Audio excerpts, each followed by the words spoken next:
Welcome to Moving Conversations, a podcast for movement professionals by movement professionals. If you coach, train, or teach movement, Pilates, or fitness, then this podcast is for you. With more than 60 years of experience in fitness and Pilates, your hosts, Brian Ritchie and Nora St. John, explore the science of human movement, diving deep into the facts, myths, and common misconceptions, hoping to spark thought and conversation about how we view fitness and movement. Now, let's jump into Moving Conversations. Welcome back to Moving Conversations. I'm Brian Ritchie. Joining me as always is Nora St. John. Good morning, Nora. How are you doing? I'm doing quite well, Brian. It's a beautiful day here in sunny California. It's just starting to cool down a little bit. The leaves are looking like they might be changing. And I think both you and I are getting ready for some travel. So it's what is our winter going to look like? We'll see. Exactly. Well, this fall, I'm actually looking forward to. I'm going to be in China and Japan. And it's sort of like, nice. Oh, I've heard that it's a good time of year. Leaves will be changing and it's supposed to be beautiful. So I'm super looking forward to that. So it's kind of like, oh, this could be a really neat little adventure. Usually I go with, as you know, we get invited sort of at the worst times of year when it comes to tourism, just because that's when people have time off. So it's usually the dead of winter or the peak of summer. And right. You know, so hot you never want to leave the hotel or the conference, or so cold you freeze. So it's kind of like, oh, this might be really pleasant. This could be nice. It should be nice. It should be beautiful. Yeah, I'm going to the warm places. So I'm going to Singapore, Thailand, Taipei, and Guangzhou. So on the opposite side, I'm like, okay, fall is coming, but I've actually been trying to get, particularly Al's going to be traveling with me, my husband, nice. prepared with complete warm weather gear, because otherwise, as you know, from being in those parts of China where it's like that humid, you walk out and you are completely covered with sweat within minutes. And as Al says, I look like I just killed somebody every time I walk out the hotel door. So We're kind of looking for, good clothing that can manage that situation a little better than cotton and jeans. Well, last year I was in two different places in China, and both it was a 40-degree swing between the locations. Oh my Lord. Yes. Because it was Xi'an and then down in Foshan, which is right next to Guangzhou. And it was a 35-degree, 40-degree. I was like, holy smoke. So you literally have to pack for two completely different climates. And summer, right? And it's real winter and real summer. It's not like you're like doing a fall spring thing. It's like, it's cold and it's hot and sticky. Yeah. I kept telling everybody that it's like, okay, imagine going from Chicago to Miami. That's literally the distance. So you can see why I'm dressing for 70 degrees in one place, but 30 degrees in the other. So yeah, so this time around, I'm looking forward to it. It should be really good. So yeah, this will be a fun adventure. Before we get any further and get onto our topic today, I want to remind everybody, please hit that like and subscribe button, comment, share, do all of those things. We really appreciate every single one of you for listening. It helps us to no end. And we'd love to hear from you. Hit us up at movingconvos@gmail.com. That's the best way. You can also DM us. We're very active on our social media, especially through Instagram. So Moving Convos is where we're mostly at. You can also get our personal ones in the comment section to the side of this, or in the comments when it comes to wherever you are, Apple, Spotify, wherever you get your podcasts. So that being said, let's get on to today's topic. You have a good one, so I'll let you introduce it. Brian and I were recently teaching down in Southern California at Blue Moon Pilates, and we were working on the upper body. And I realized, even when we were putting together the workshop, that Pilates and personal training have different approaches to upper body training. And I was really kind of excited to have a conversation where Brian and I can talk through the two different approaches. Particularly in the Pilates environment, if I look at traditional repertoire, there's kind of not a lot. The upper body stuff is a little mixed. Like there's a little this and a little that, but there's not in my sense, a real coherence to it in a way, philosophically, like how do you progress and where do you go and what are the important moves and all that. So I really wanted to talk to Brian and get the personal trainer's perspective on how you develop an upper body training program. What are the key elements you're looking for? And then for myself, this is all personal, to be honest with you, look at how I can really incorporate that better or more effectively in the Pilates environment. So that's my goal for today. We'll see how this goes. Well, The interesting thing is when you first said this to us, you said, you and I, the core, we've got this down. Both sides, Pilates, personal training, we've got this down pat. We've talked about it a million times. Lower body, we both have coming from a very three-dimensional background. We want to Very move in similar.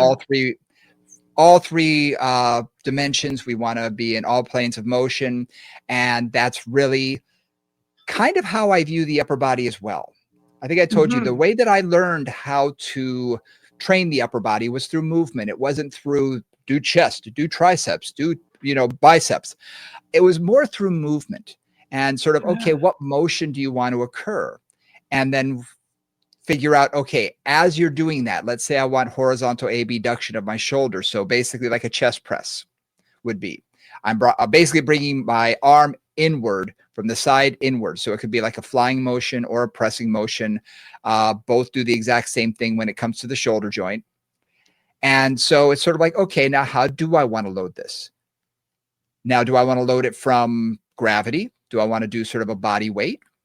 Or do I want to do this sort of more through bands or tubing or a dumbbell or however else it's done? So really, that's kind of where I started and how I continue to think about the upper body. So thinking of movement as opposed to, again, bis, tris, pecs, flies, or whatever it is, right? Yep. That's always where we come from with Pilates, because very, very little, there's a few like isolated joint motions in Pilates, but not primarily. That's not primarily what we do. We're usually doing multiple things at the same time. So when you think about the different movements, like how do you, again, you can analyze movements, but do you have like categories in your head of things you want to cover, like certain movements or certain ways to do things? Yeah, I think anterior and posterior primarily. So I think anterior shoulder girdle, posterior shoulder girdle. And how almost everybody is lacking in posterior shoulder girdle strength, conditioning, endurance. Yes. Yep. So almost every single person I start with, unless they don't need it, but I'm talking about the 1%, I start with posterior shoulder girdle endurance because I want better posture for my clients. And almost everybody is coming to us with that forward head carriage, rounded shoulders, internally rotated humerus, So for me, it's sort of like, okay, we need to try and erase that or at least minimize it. So I try and figure out, okay, I want to do posterior shoulder girdle, but I really want to focus on endurance to start with. So I'll pick exercises where I can either have them do a pulse. So a good example is with a shoulder extension. So my arms are straight out in front of me if I'm in a standing position with a band. I'm holding a band which is anchored away from me. And I'm going to pull my arms down by my side, right by my pockets. What my focus is thinking about the shoulder blades. Are they squeezing back? Am I widening through the collarbones? And then I'll have them hold or maybe do 1-inch pulses, because that's a way for me to get that end range and remind the muscles, hey, this is where I want you to be. This is where I want you to be and how we want you to hold on. So that's if I wanted to do it with a band. I find bands are pretty easy. People can understand those. But I also love doing it with gravity, just having them on their stomach, forehead on a pillow or something, hands down by their side, same thing, opening through the collarbones and lift their arms slightly off the ground and hold that for 5 seconds. Oh my gosh. I've done this at countless workshops, and all these fitness instructors are dying after 5 repetitions of 10-second holds. They're dying, but they could do a row with 100 pounds, but they couldn't hold the position, which is why when you look at them, they are round shouldered. Those muscles have no endurance. And so what you're looking for there, and this is the same strategy that I use too, is basically trying to get the postural muscles in place first. Yep. Right. I mean, again, you're using rhomboids and traps and other kinds of things, but basically trying to get that idea of how do you hold yourself up? Yep. I love that. Yeah. And one of the things that I'm reminded of a client that I had who had, pretty round shouldered and sort of slumped over, and it wasn't stiff kyphosis. It was just, she just slumped. It was just, she could move it up. And that's all we worked on with her. It was interesting. I remember working with her and giving her a program, and I didn't see her for a couple of weeks because I was out of town. And I came back and that's all she'd done. She just came in and did this one program like 3 times a week for the last 2 weeks. And her posture was completely different when she walked in the room. It was really remarkable. But again, it was about endurance. I love that. That's great. Yeah. I had something happen even with myself, that my back, I've got a little Sherman's kyphosis, which is, caused me to want to be in a kyphotic posture. And in order to fight that, it's something that I've had to work on for my whole life. Well, I was seeing a doctor about it because I was having some mid back pain, and I saw a doctor about it, and we became somewhat friendly. I didn't see him for a while. I saw him probably a year and a half later. Of all places, in the park, I was there with my kids, and he stopped and he looked at me and said, "What have you been doing?" I said, "What do you mean?" He said, "Your posture is improved dramatically." And this is what I'd been focusing on with myself, because we have a tendency to focus on things with clients so much more than ourselves. So I Right. basically took myself as a case study and was okay. I'm going to do this. If this person were in front of me, what would I have them do? And I really broke it down that way for myself. And I said, okay, I need to focus on my thoracic spine first, because I couldn't rotate and I couldn't extend. I still can't extend very well, but I can do better than I used to. So again, everybody starts where they are. They're going to get as good as they're going to get. I say any progress is good progress. So again, focusing on that and getting that moving. Focus on the rhomboids, focus on the trapezius, on the lats, on my on the entire posterior shoulder girdle, even my rear deltoids, because I was very guilty of those mirror muscles when I was, in my 20s too. Lots of, anterior muscles, the things you can see in the mirror, shoulders, chest, bicep, all the stuff that you can see, the vanity muscles, you focus on. And I realize now that, okay, I need to do all the other things. And when I started doing that, it made a dramatic shift for me. My body moved better. I was able to do everything from hit a golf ball better to just taking care of my kids and whatnot. So this was, I don't know, 15 years ago or something. And it made a dramatic difference. And that's when I started saying, oh, okay, yeah, we need to focus on this for everybody. And I had been doing this for a lot of clients, but I didn't realize I didn't have a methodology. It was more like, okay, you assess the person in front of you, you deal with it. But then I started really looking at it and saying, wow, like 90% of the people I'm seeing are starting with similar foundational exercises, posterior shoulder girdle endurance, thoracic rotation, a little bit of thoracic extension if it's, if that's what they available. need. Yeah. And even cervical extension, or retraction, just to see if I could get them back just a little bit and then hold it. All of these were involving endurance. Once they have that and they can hold the posture, then I can weight it and I can have them go through different ranges of motion, because I take them into a W, I take them into a T, I do all of those things for endurance. Then once I weight it, I know that they know where their body feels, proprioceptively. Okay, they can feel that space. Yeah. And that's sort of where I try and start from, is creating that foundation of endurance. Then we can build on with strength. I love that, because the other thing too that occurs to me is I can't tell you how many clients, I'm sure you've had this experience too, which is what clued me into getting the back body going also, was I had clients who I was teaching just how to sit at their desk, right? Because they're having back pain, right, for example, or shoulder pain or neck pain. And I would usually I would just have them sit at my desk for a bit with the computer in front of them and kind of just have them chat with them enough so they relax into their usual position. And they're usually slumped and in a funky position. I say, okay, so try to hold yourself up in a better posture, hold your back away from the chair and just sit up straight while you're doing that. And like 5 minutes and their back was burning, like burning. Right. So that was also that clue, like, oh, wow, you can't sit up, right? You don't have enough back support, particularly upper back support, to actually maintain that. So you don't want to load that because it's not strong enough yet. Well, how many times have you done this? Had a client go into a quadruped position on their hands and knees, and you put them in a neutral spine with their head, their shoulders, their thoracic, their lumbar, and just watch them for, I don't know, 10 seconds. And what happens? The head starts going down. They wilt. Their head goes down. Their shoulders start rounding. They start arching their back. It's sort of, wow, everything gets lost. Yeah. And again, they can find it, possibly, at least with our help, they can find it, but then maintaining it. And so that's one of those things that's, okay, I need you to stay here.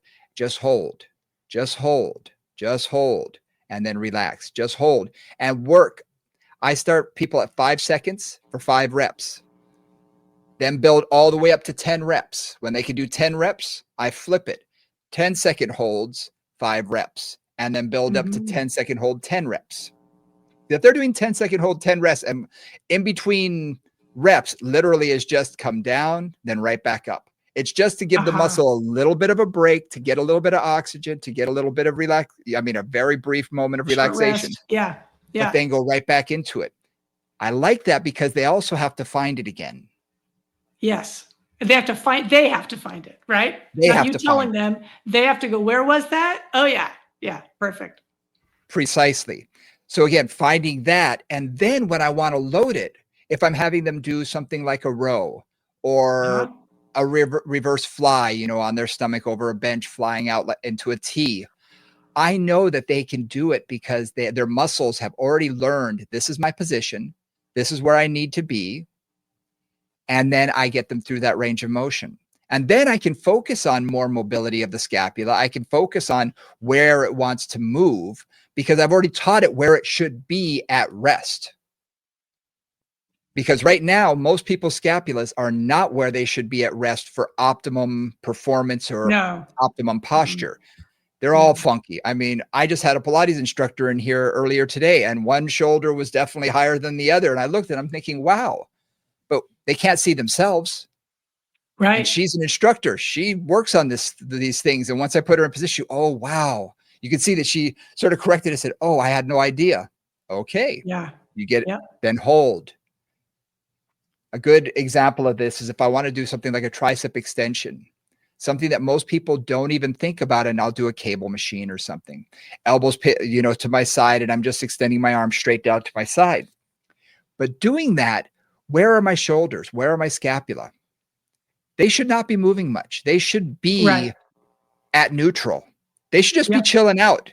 Now, the muscles around the area should be holding them roughly in place. They shouldn't be fixated, but they should be keeping them at neutral. But how many people, as they extend their arms, their shoulder rolls forward or elevates up, or they internally rotate their upper arm? So just by reminding them, and I'll put my fingers on their scapula very lightly and hold their shoulder very lightly, just as a reminder, and sometimes just tap very lightly and hold them in that position. I kid you not.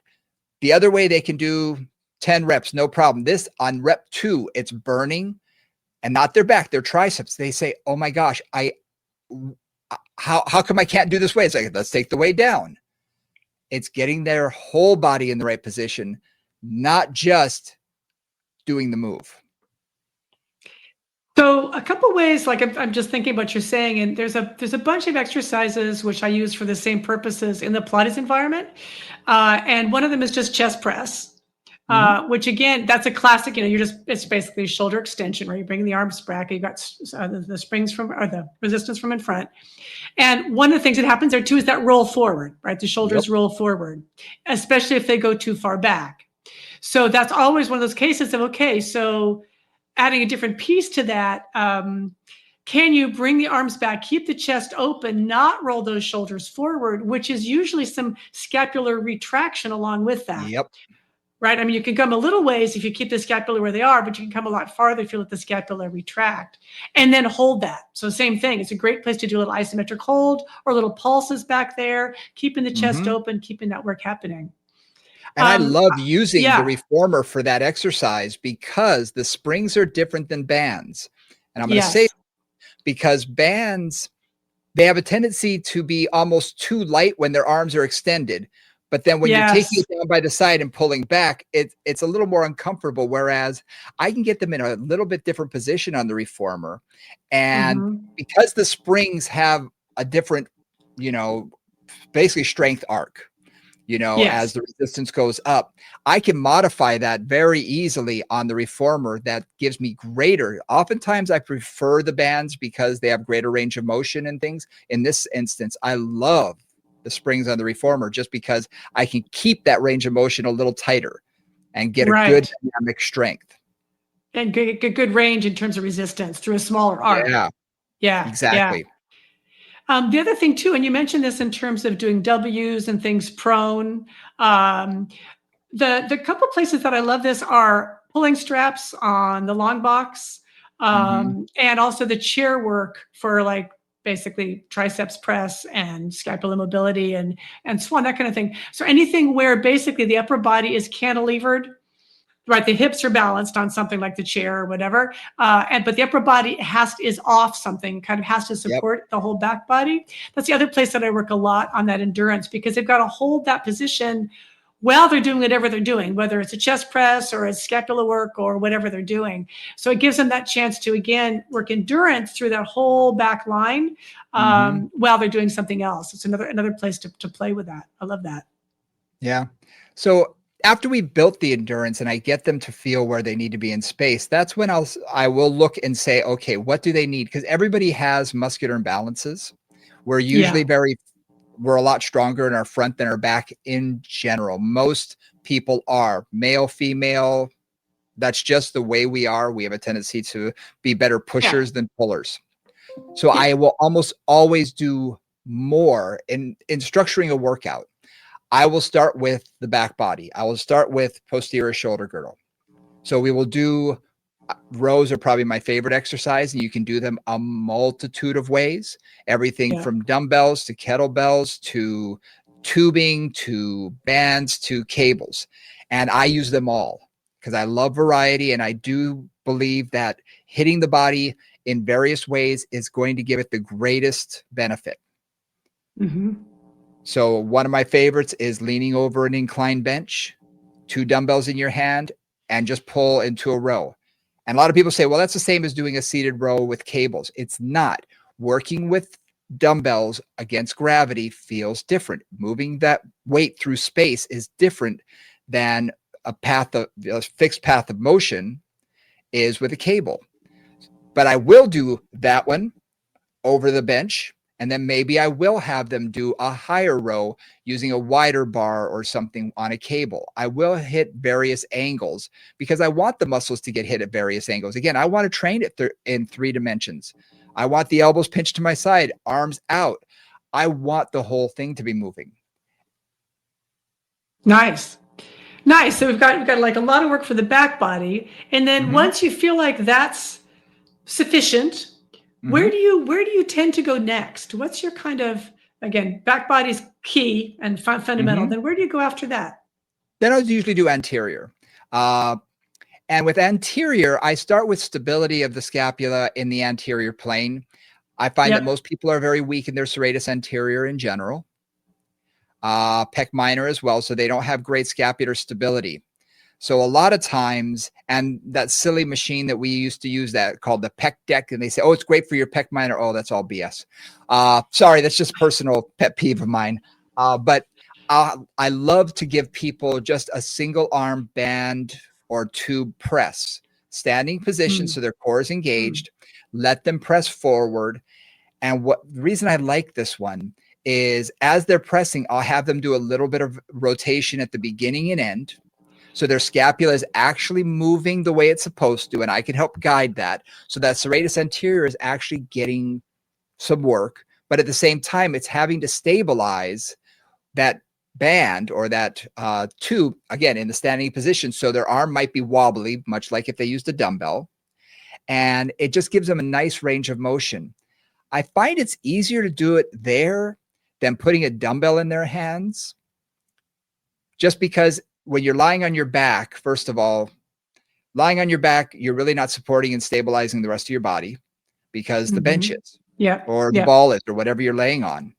And when you're pressing up, a lot of people, they'll do the dumbbells, but it's very awkward for a lot of people and they don't know the path of motion. They don't know what to do. And it can take, the learning curve for that can take some time.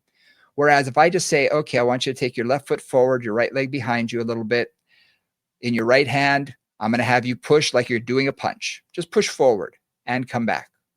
And then I'll get them in better, motion and say, okay, now I want a little bit more rotation. Allow your arm to push a little bit farther.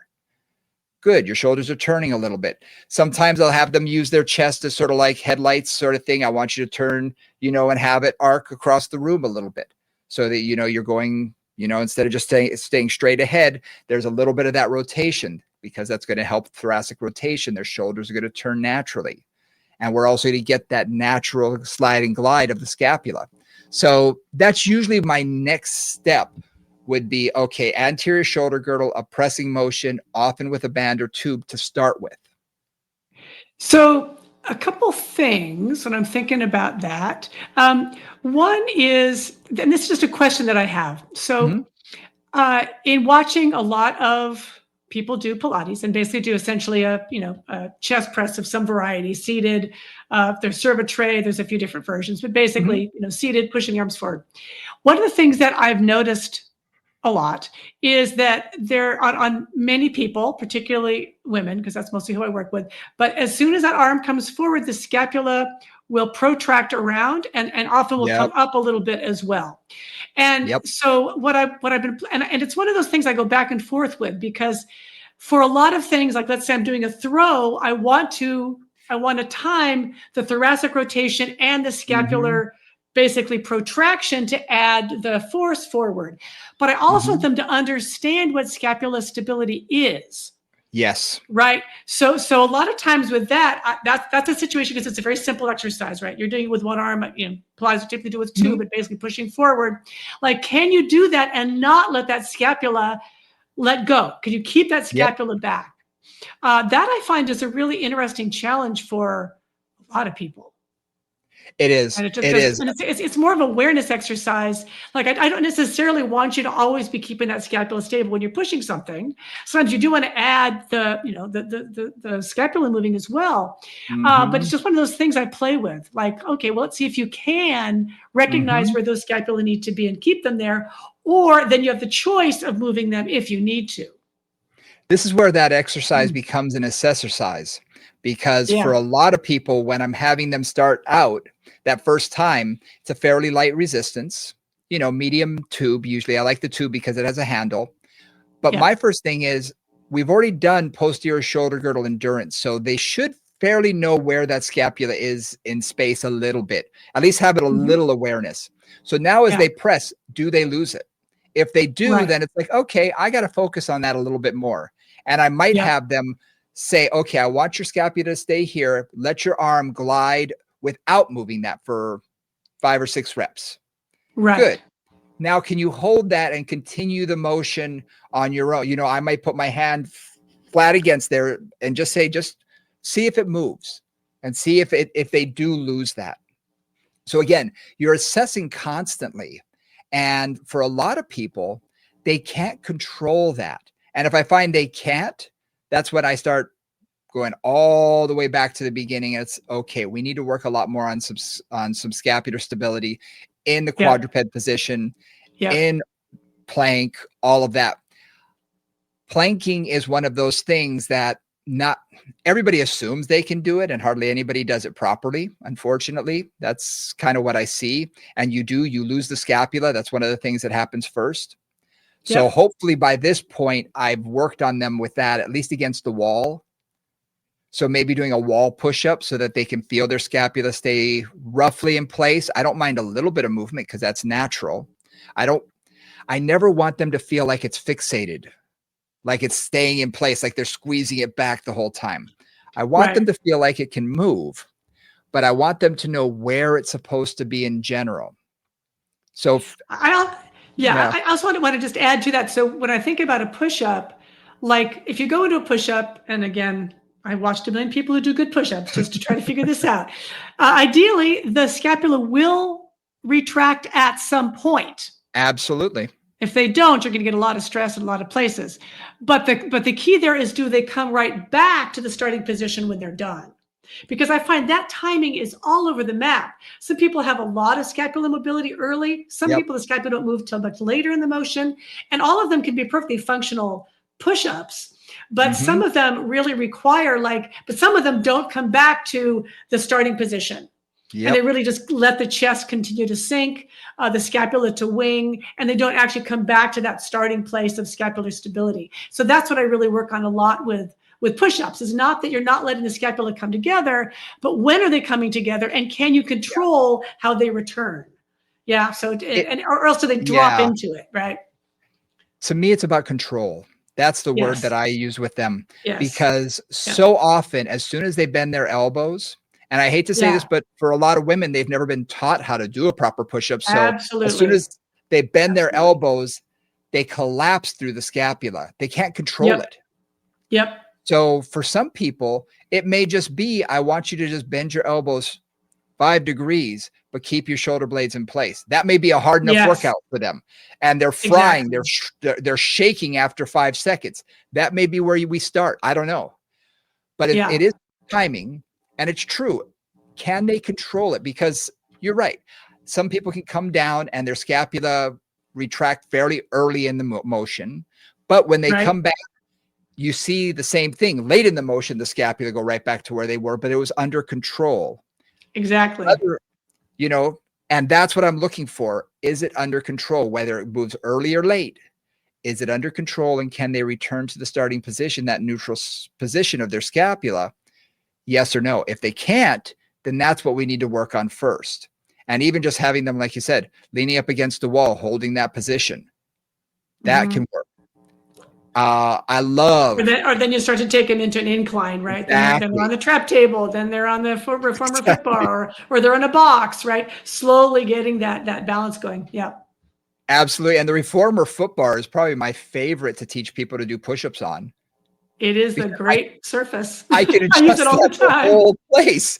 You know, you can Exactly. start straight up, and their body weight is maybe 40% of their body weight at the most, Yeah. and they Yeah. can And then they're take it like, lower.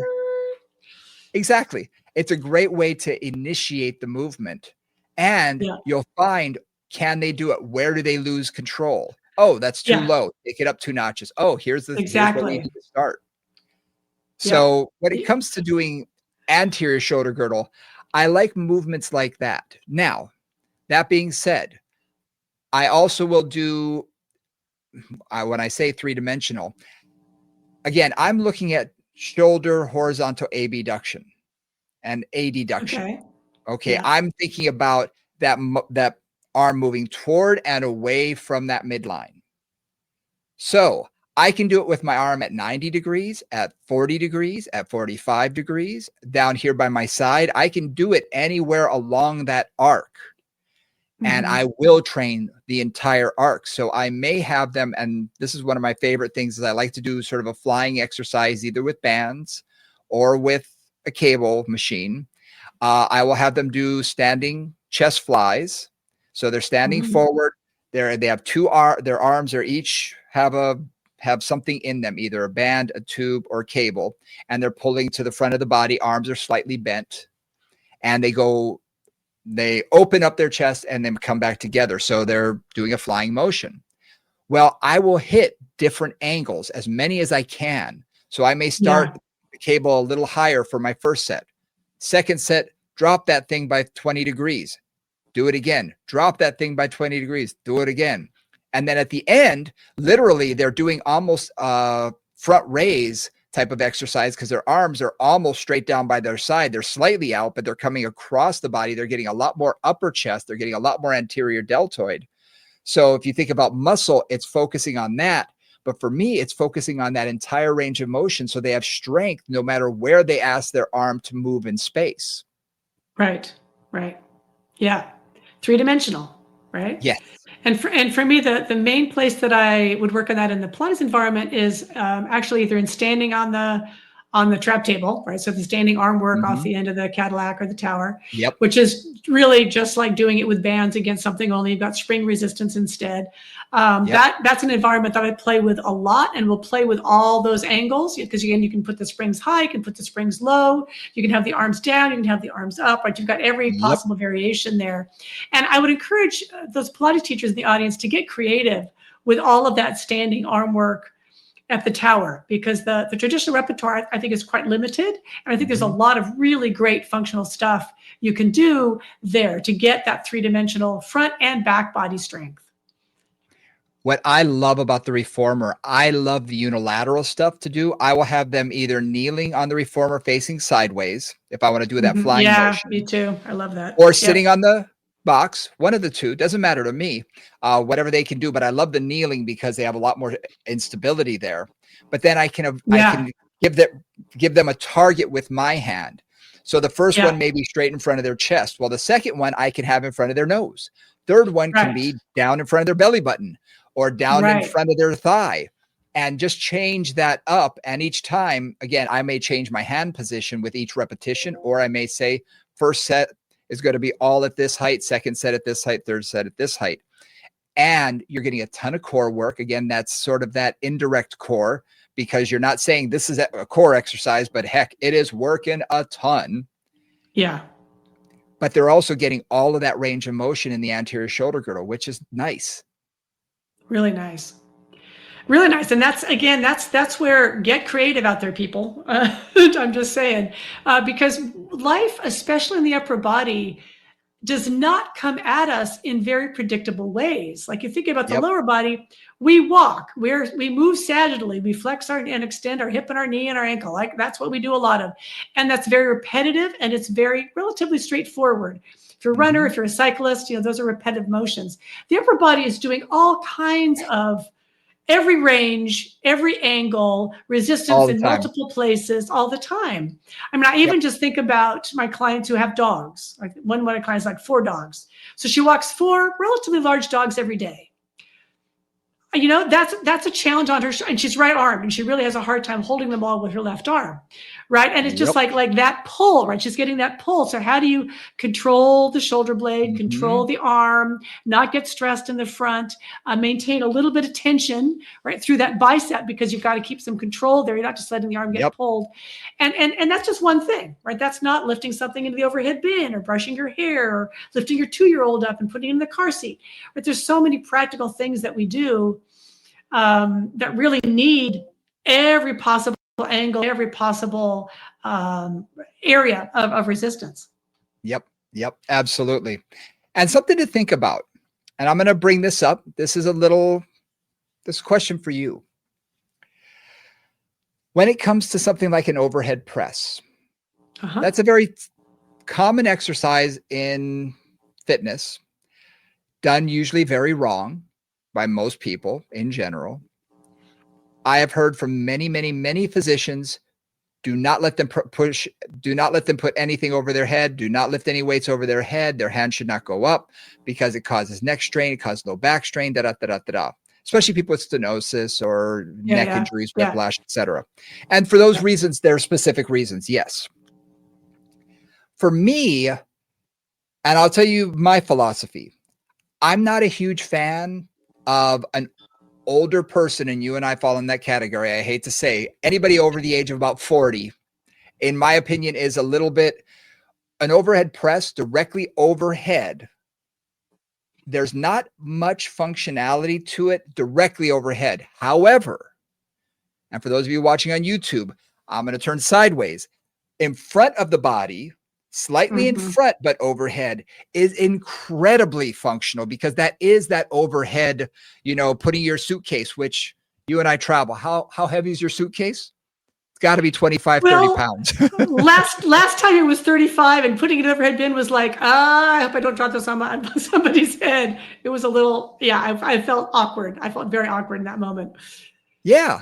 So for me, it's all about functionality when it comes to upper body a lot as well. What do they do on a regular basis? What do they need to do? Again, you and I travel.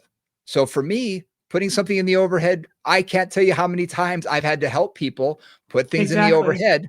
And these aren't, okay, there are some people you take a look at it, you're like, oh, honey, I'll take care of that. That's never going to work. You're not going to be able to lift that up. There's no way. It's okay. And there's other people that you think, you can't lift that up. They're younger than me. They look like but they don't have the strength necessarily to lift it. So I'm always thinking functionality. That's something you should be able to do with a certain amount of weight. For a lot of people, it's also around the house. If you have to clean something, reach up, put something on a high shelf, These are all things that are functional that you have to do not necessarily on a regular basis, but regular enough. So I always want to train that. So I will have them do what I call a high incline press of some sort. So I'll take my bench and not make it perfectly 90 degrees, but tip it back to 80, 75, and then have them do dumbbells or whatever resistance I want them to do. But to train that, because that is functionality. And then eventually, if I know they're going to be traveling or going somewhere, I may create something where I'm going to say, okay, pick this up, put it on that high shelf. Here's my sand bell. Take this, put it up there. It's 15 pounds. It's 20 pounds because I have various sizes. Okay, put it all the way up there. And you can see there, oh my gosh. And then take it down, put it back down, lift it back up again. But again, it's functionality.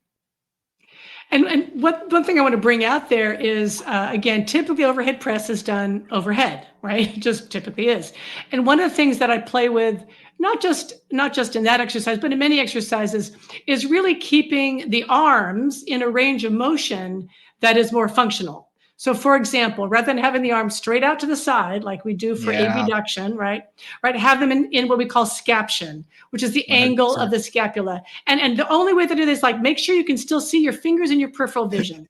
Yep. Unless you're blind there, that'll give you approximately the right, it doesn't have to be fancy, that'll give you approximately the right position. And thinking about the overhead press, not straight overhead, but pushing it up and forward, right? So you're at that angle. And I think about that. Think about my mother-in-law is like 5 feet tall. She's passed now, but she was like 5 feet tall, really short. She hated my kitchen. I'm 5'9", and she's this tiny Jewish mother-in-law. And she was like, I can't reach anything in your kitchen. Your plates are too heavy. Your pots are too heavy. Like she really drove her nuts. She couldn't lift up something and be like, oh my God, and she couldn't lift it. So, again, functionality, right? She didn't have the strength to use my kitchen, and I got heavy stuff, but still. So again, thinking about that in terms of the angle, and to bring this up to the Pilates environment, a couple of things to think about there. A common place we do overhead press is in prone long box with the hands on the foot bar. Right? And just pushing away from the foot bar, which honestly, I think is a fantastic place to do it. Your torso is relatively stable. You're getting a lot of work through the whole back body to stabilize as you go. And this is the critical thing, you can lower the foot bar so that the arms are not overhead, because if you first start, they kind of are, but lower them down to 1 or 2 rungs down, and then you really are having the arms slightly in front of you, not straight overhead. I also like it because you can do single arm there and other kinds of things. But that's just a little tidbit on the overhead press in the Pilates environment. Now, something to go along with that I've done, I love that move, is I will have them, instead of their elbows being out to their side, I will have their elbows drop down a little bit. So it's not in the frontal plane. It's not directly out to the side, like you were saying with scaption. Bringing the elbows in front of them slightly, so it's almost in between sagittal and frontal. It's much gentler on your shoulder joint. It's the way the shoulder was designed to move freely. Whereas if you think about way out to the side and pressing up, that really doesn't, your shoulder joint doesn't like that nearly as much as just bringing that in slightly. Oh my gosh, I have free range of motion. Exactly. So I will do that on that move, especially drop that elbow down a little bit. And they feel so much more comfortable. Yeah, I'll play with it like they're doing a triceps push-up.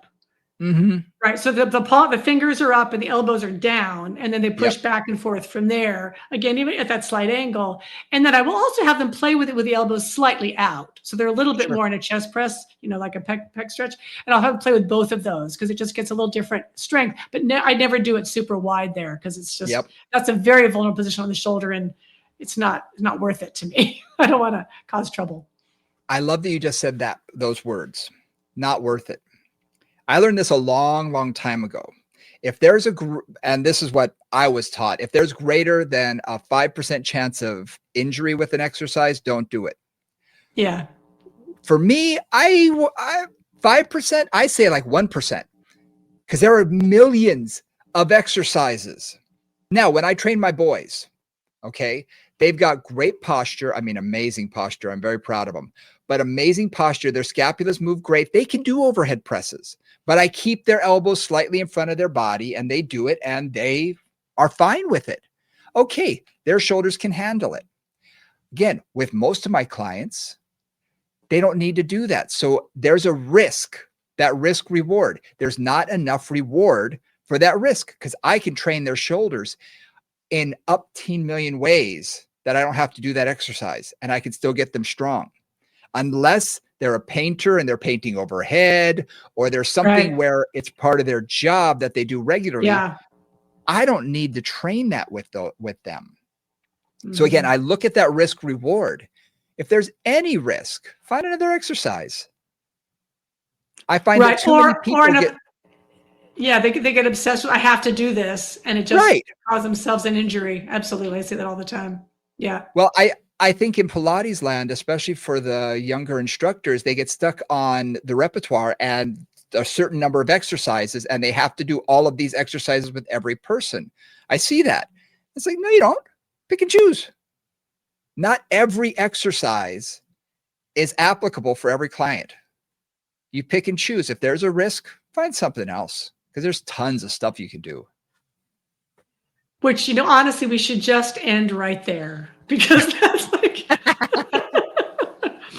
it is, both for fitness instructors, I see it less, although they also can get pretty rigid in their like, oh yes, no question, tries, and flies or whatever, or I do, this is the circuit that I do, and this is the circuit that I always do, or whatever. Yep. And that, as a beginner, and I have to say, as a beginner teacher of whatever you're doing, personal training, Pilates, anything in the movement realm, you kind of have to figure out how to teach it. And sometimes that just means teaching everybody the same stuff for a while until you kind of get used to, this person needs it modified this way. This person can take a little more weight. This person, shouldn't be doing that. Like, it takes time with whatever repertoire you're doing to figure out what works and what doesn't, and then to get more subtle about it and more sensitive about it for your clients. Yep. So there is that. But that being said, once you're past that initial just learning how to teach the darn moves phase, which can take a while, then really then it's paying attention. And we've talked about this in the last several episodes. Then it's paying attention. What's working, what's not working, listening to client feedback. Does that hurt? Do they have an injury? Is something getting more sore as you're working with them? All those things, right? Or if they've got an injury somewhere and you're like, oh, okay, I want to stay away from that. Stay away from it.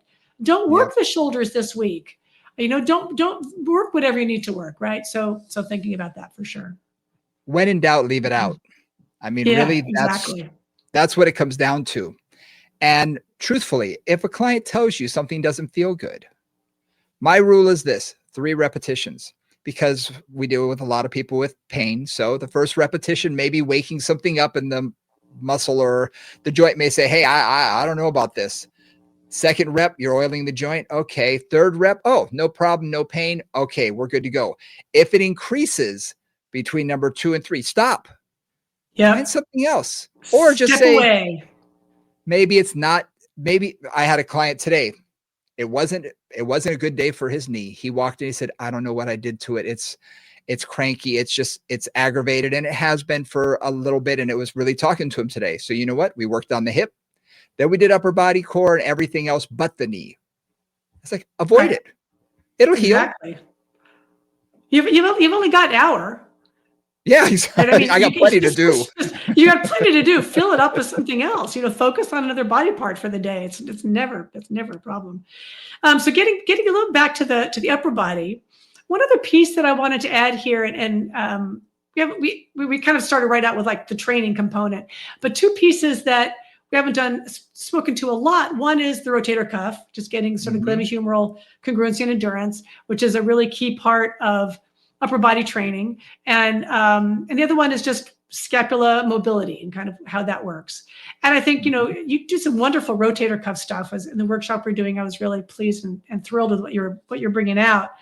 But the rotator cuff is a fundamental source of stability in the arm. And if it's not working for whatever reason, or it's really weak, then that humerus is kind of sliding around a bit in the socket.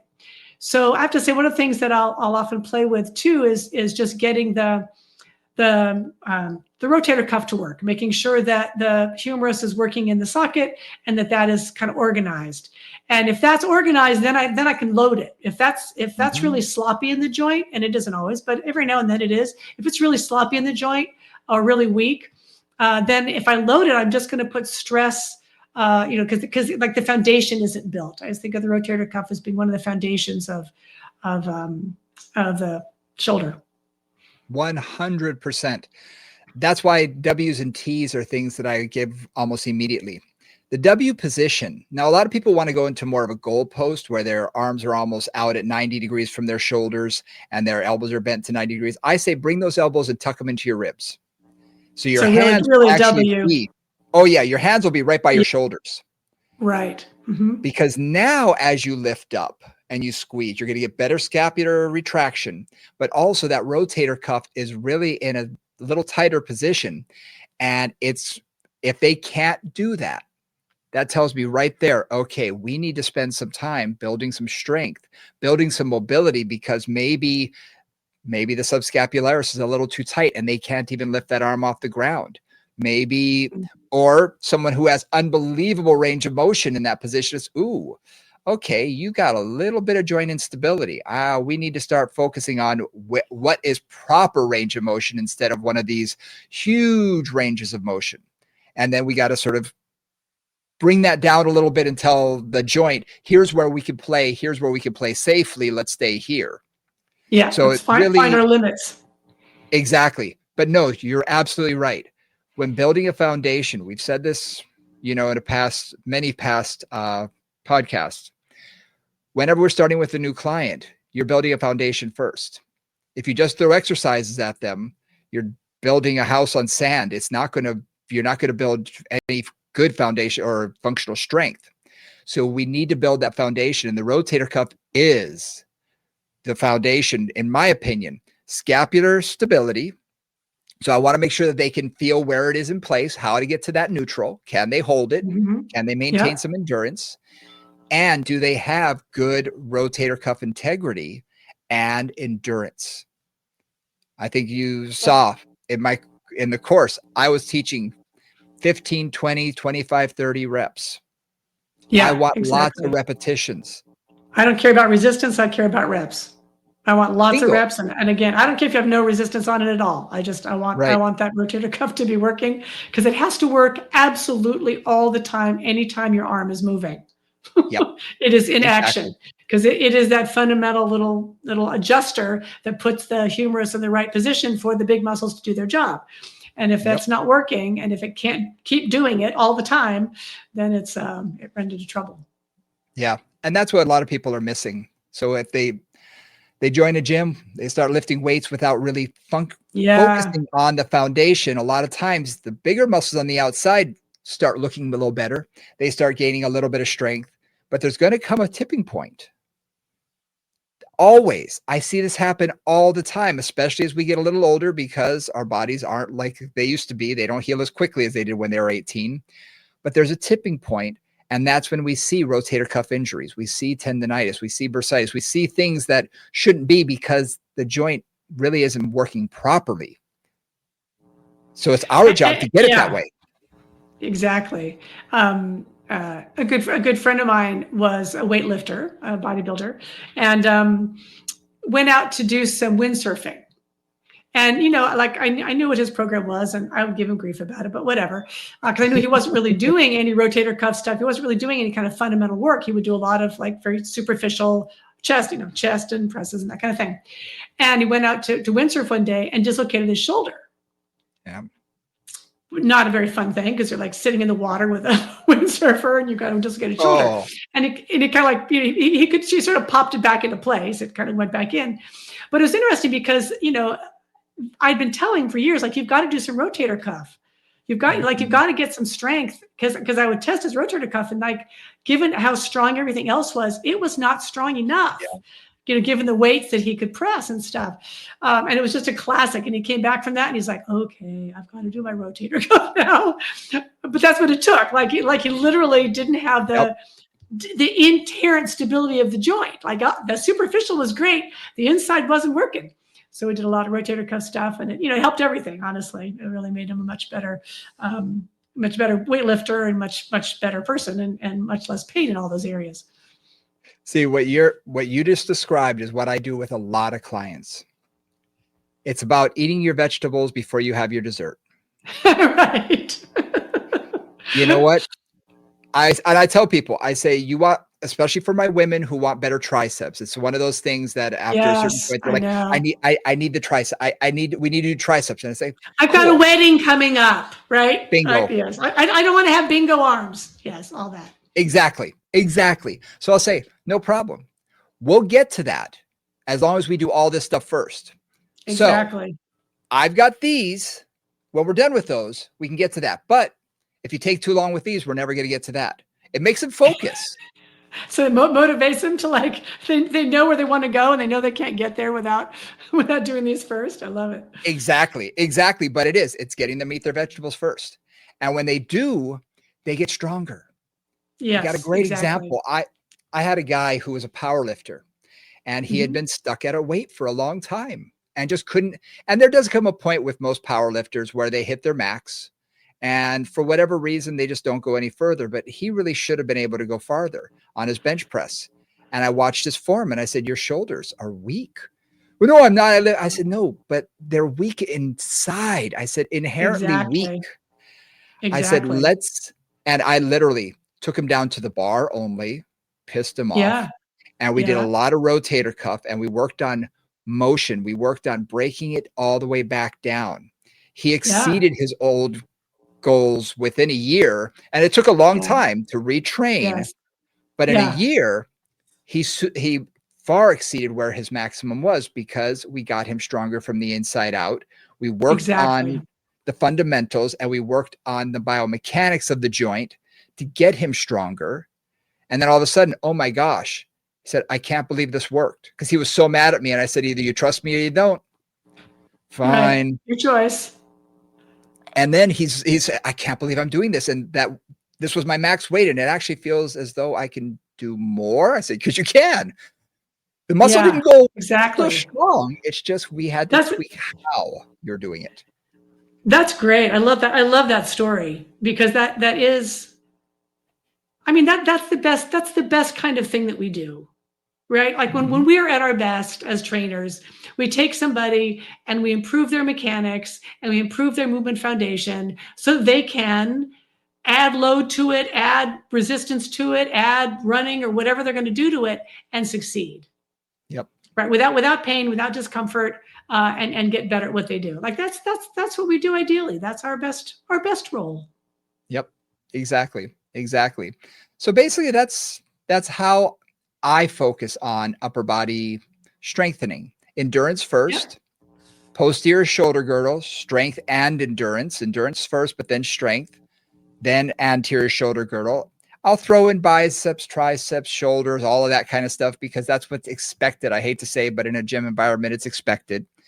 But I like to do it in 3 dimensions. I like to do it in all angles, all ranges of motion, to give the person the most functional, set of shoulders and upper body possible.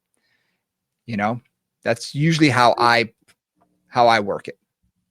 Thanks, Brent. I think that was helpful to me, just to hear a philosophy and a way of progressing things and what their priorities were. That was super helpful. Awesome. So yeah, thank you. Love it. I loved hearing. I also loved the breakdown of taking those exercises and how you use them in Pilates land, because that helps me as well. Because I hate to say this, but when I'm doing those exercises, it's like, oh yeah, that does work it for this. Oh, cool. I know that inherently, but to hear it was sort of like, oh yeah, I haven't done that one in a while. I need to try that. Especially the chair work. It's sort of like, yeah, I got to remember that stuff is so good. And I tend to forget. Yeah. Chair's really good for that endurance and that posture piece. And it's just, yeah. And even the mobility piece, because you get a lot of really good thoracic mobility there. All those things. All right. Well, very good. Good. I think we've covered the topic. Yes, we did. Yes, we did. And thank you guys very much for listening and tuning in. We really appreciate it. Do us a favor, hit that like and subscribe button. We really appreciate it. You can reach us at movingcombos@gmail.com, Instagram, Moving Combos. And for Nora St. John, I'm Brian Ritchie. We'll see y'all next week. Bye, guys.